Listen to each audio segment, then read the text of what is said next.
Bismillahirrahmanirrahim. Assalamualaikum warahmatullahi wabarakatuh. Ismahu li an uqaddima lakum nafsi.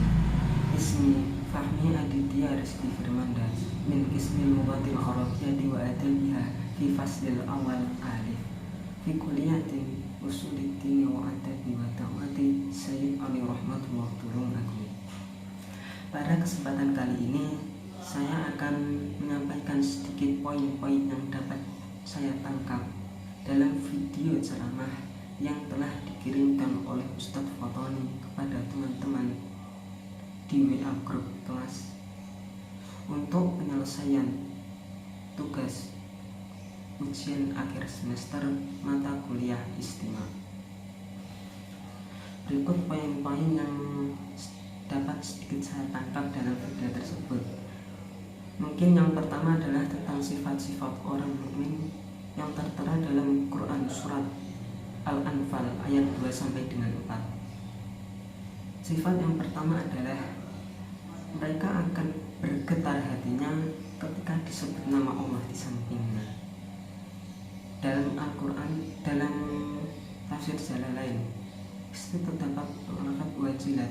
Maksud bergetar di situ adalah khofat, yakni takut.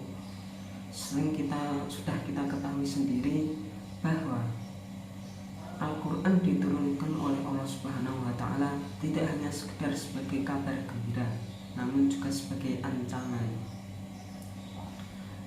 Sehingga mungkin dapat disimpulkan bahwa orang-orang mukmin di situ adalah takut akan ancaman-ancaman yang akan datang yang telah Allah sampaikan lewat Al-Quran. Kemudian sifat yang selanjutnya adalah tawakal, yakni berpasrah diri kepada Allah. Maksud tawakal di sini adalah ketika kita setelah melakukan ikhtiar, yakni berusaha, baru melakukan tawakal, tidak langsung bertawakal begitu saja tanpa melakukan sebuah ikhtiar. Kemudian sifat yang selanjutnya adalah senantiasa mendirikan sholat. Sudah kita ketahui sendiri bahwa sholat adalah satu-satunya perintah yang Allah perintahkan kepada Nabi Muhammad dan umat Islam.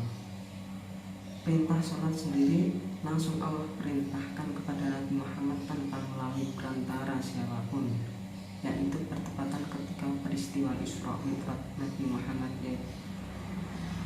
Muhammad SAW. Selain itu, sholat juga merupakan tiang agama, sebagaimana sabda Nabi, "As-sholatu imaduddin, faman aqamaha faqad aqamaddin, faman hadamaha faqad hadamaddin." Selain itu juga, sholat juga merupakan ibadah yang akan pertama kali dihisab besok di hari kiamat. Kemudian sifat yang selanjutnya adalah ketika mereka diberi rizki oleh Allah Subhanahu wa Ta'ala, mereka akan menafkahkan rizkinya ke jalan yang baik, yakni ke jalan Allah Subhanahu wa Ta'ala. Dalam kitab tafsir Jalalain sendiri itu ditafsiri yaitu fi ta'atillahi, yaitu demi yang menafkahkan rizkinya demi taat kepada Allah Subhanahu. Kita kembali lagi ke sifat yang pertama tadi, yaitu akan bergetar hatinya ketika disebut nama Allah di sampingnya. Bagaimana seorang dapat begitu dekat kepada Allah, bahkan sampai-sampai bergetar hatinya ketika nama dari Sang Pencipta disebut di sampingnya, yaitu tidak lain dengan nama Ma'rifatullah, yaitu sedikit tentang Allah Subhanahu wa Ta'ala, dan ma'rifatul Nabi, yaitu mengetahui sedikit tentang Nabi Muhammad, tentang ma'rifatullah. Yang pertama tentang ma'rifatullah, kita ketahui sendiri bahwa Allah adalah Tuhan yang Maha Esa, Ia tidak beranak dan tidak pula diperanakan, tidak ada tandingan Tuhan lain selain Dia. Kita bisa sebelumnya kita juga mengetahui bahwa Allah juga Tuhan yang Maha Kaya. Tuhan yang Maha Kaya. Ia memberikan semua nikmat-nikmatnya tidak hanya kepada orang muslim saja, namun juga kepada orang-orang non-muslim atau mungkin juga bisa disebut orang-orang kafir. Karena Allah sendiri juga memiliki sifat Ar-Rahman, yaitu Ar-Rahman adalah sifat Allah yang tidak hanya ditunjukkan kepada orang muslim, namun juga ditunjukkan kepada orang-orang kafir. Berbeda dengan sifat Allah yang Ar-Rahim yang hanya ditujukan kepada orang-orang yang mukmin. Selain itu, kita juga bisa mengetahui beberapa sifat Allah dalam Al-Quran yang mungkin sering kita sebut dengan Asmaul Husna. Namun perlu diketahui bahwa Asmaul Husna sendiri tidak semuanya disebutkan dalam Al-Quran. Ada hanya sebagian saja yang disebutkan dalam Al-Quran.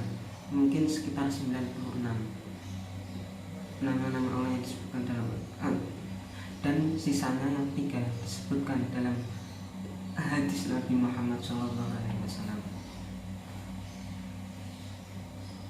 Salah satu sifat Allah yang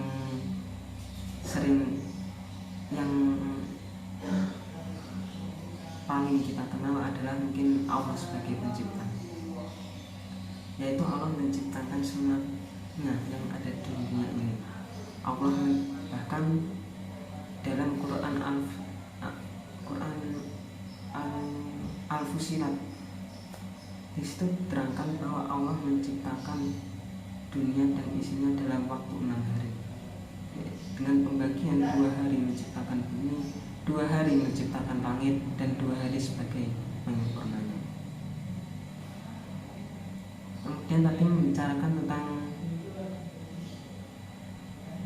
nama Allah yang disebutkan dalam hadis, hanya 3.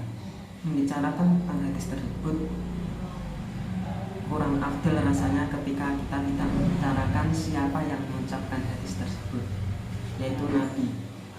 Kita beralih kepada bahasanya selanjutnya, yaitu ma'rifat Nabi. Tentang Nabi yang ingin saya bahas adalah Nabi Muhammad SAW, yang termasuk Nabi Ulul Azmi. Maksud Nabi Ulul Azmi adalah nabi-nabi yang menerima cobaan yang begitu berat dan melewati mungkin lebih berat dari nabi-nabi yang lain. Yang mana nabi yang masuk dalam kategori Ulul Azmi di sini ada 5 nabi. Yang pertama adalah Nabi Nuh, Nabi Ibrahim, Musa, Isa, dan yang terakhir adalah Nabi Muhammad SAW. Mungkin cukup sekian dari saya.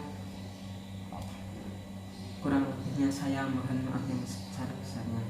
Hada yakfi minni, syukran ala ihtimamikum. Assalamualaikum warahmatullahi wabarakatuh.